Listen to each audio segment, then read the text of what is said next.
తుంగతుర్తిలో rowdy రాజ్యం రెచ్చిపోతున్న మందుల సామెల అనుచరులు బీసీలపై రౌడీ షీటర్లతో దాడులు అక్రమాలు బయటపెట్టిన వాళ్లే టార్గెట్ సొంత పార్టీ నేతలపైనే అత్యాయత్నం శనివారం రాజేష్పై మారణ ఆయుధాలతో దాడి పోలీసుల ముందే విచక్షణ రాహిత్యంగా దాడి పరిస్థితి విషమం నిమ్స్కు తరలింపు ఇటీవల అంజయ్య గౌడ్ మల్లేష్పై అటాక్ తిరిగి వీళ్లపై SC ST atrocity case MLA చెప్పిందే వింటున్న స్థానిక పోలీసులు అంటూ కూడా చెప్తున్న పరిస్థితి కనబడుతుంది.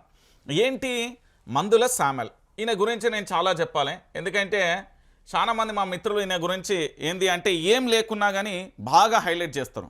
ఆడ కంటెంట్ ఎంత ఉంది, వాస్తవం ఏంది, ఏం కథ అనేది ఏం తెలియదు, కానీ పాపం ఆయనను ప్రమోట్ చేయడానికి శతవిధాల ప్రయత్నం చేస్తారు.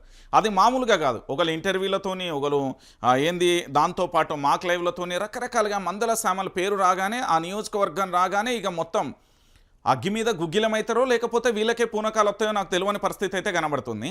కానీ వాస్తవానికి మందుల సామెలకు సంబంధించి కాంగ్రెస్ పార్టీ నేతలను ఇబ్బంది పెడుతుండట, దాంతోపాటు ఆయన అక్రమాలను బయటపెట్టిన వాళ్ళను ఇబ్బంది పెడుతుండట, మళ్ళీ రౌడీ షీటర్లతోని మారణాయుధాలతోని దాడి చేస్తుండట.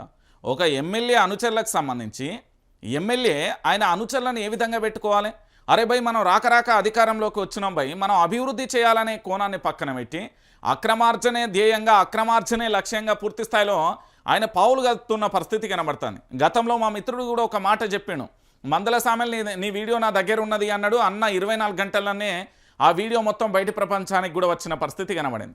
అంటే ఒకసారి ఆలోచించండి, మెంబర్ ఆఫ్ లెజిస్లేటివ్ అసెంబ్లీ సభ్యుడు ఈ విధంగా దారుణాలు చేసుకుంటూ వెళ్తూ ఈ విధంగా పూర్తి స్థాయిలో సొంత పార్టీ కార్యకర్తలను, దాంతోపాటు అక్కడ ఉండే ప్రజలను, ఎవరో అక్రమాలు బయటపెట్టిన వారిపై మారణాయుధాలతో దాడి చేయడం ఇదేం సంస్కృతి అనేది కూడా ఒకసారి మీరందరూ కూడా ఆలోచించాలి.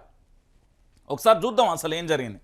సూర్యాపేట జిల్లా తుంగతుర్తి నియోజకవర్గంలో రౌడీ రాజ్యం నడుస్తుందన్న ఆరోపణలు వినబడుతున్నాయి. స్థానిక ఎమ్మెల్యే మందల సామెల్ అండదండలతో ఆయన అనుచరులు రెచ్చిపోతున్నారని తెలుస్తుంది. ఎమ్మెల్యే అనుచరులు చేస్తున్న తప్పులను ప్రశ్నిస్తే చావగొడుతున్నారు. ముఖ్యంగా బీసీలనే టార్గెట్ చేసుకుని రాత్రికి రాత్రి అటాక్ చేస్తున్నారు. ప్రశ్నించేది సొంత పార్టీ నేతలే అయినా తగ్గేదేలే అంటూ అత్యాయత్నాలకు పాల్పడుతున్నారు. సో మొత్తానికి శనివారం రోజు రాత్రి దాదాపు 2 గంటల సమయంలో పూర్తి స్థాయిలో కూడా జరిగిన ఎపిసోడ్ అండి ఇది. ఒకసారి చూద్దాం ఏం జరుగుతున్నది, ఏం కథ అనేది మీ అందరికి కూడా తెలవాలి కదా. ఇక్కడ పూర్తిగా కూడా ఎక్కడ చూసినా కూడా ఈ మందుల సామెలకు సంబంధించి పూర్తి స్థాయిలో ఆయనదే. ఈ మందుల సామెలకు సంబంధించి పూర్తి స్థాయిలో సొంతూరు ధర్మారం నుంచి చెరువు మట్టిని అక్రమంగా తరలిస్తుంటే పలువురు సీనియర్ కాంగ్రెస్ నాయకులు పోలీసులకు సమాచారం ఇచ్చారు.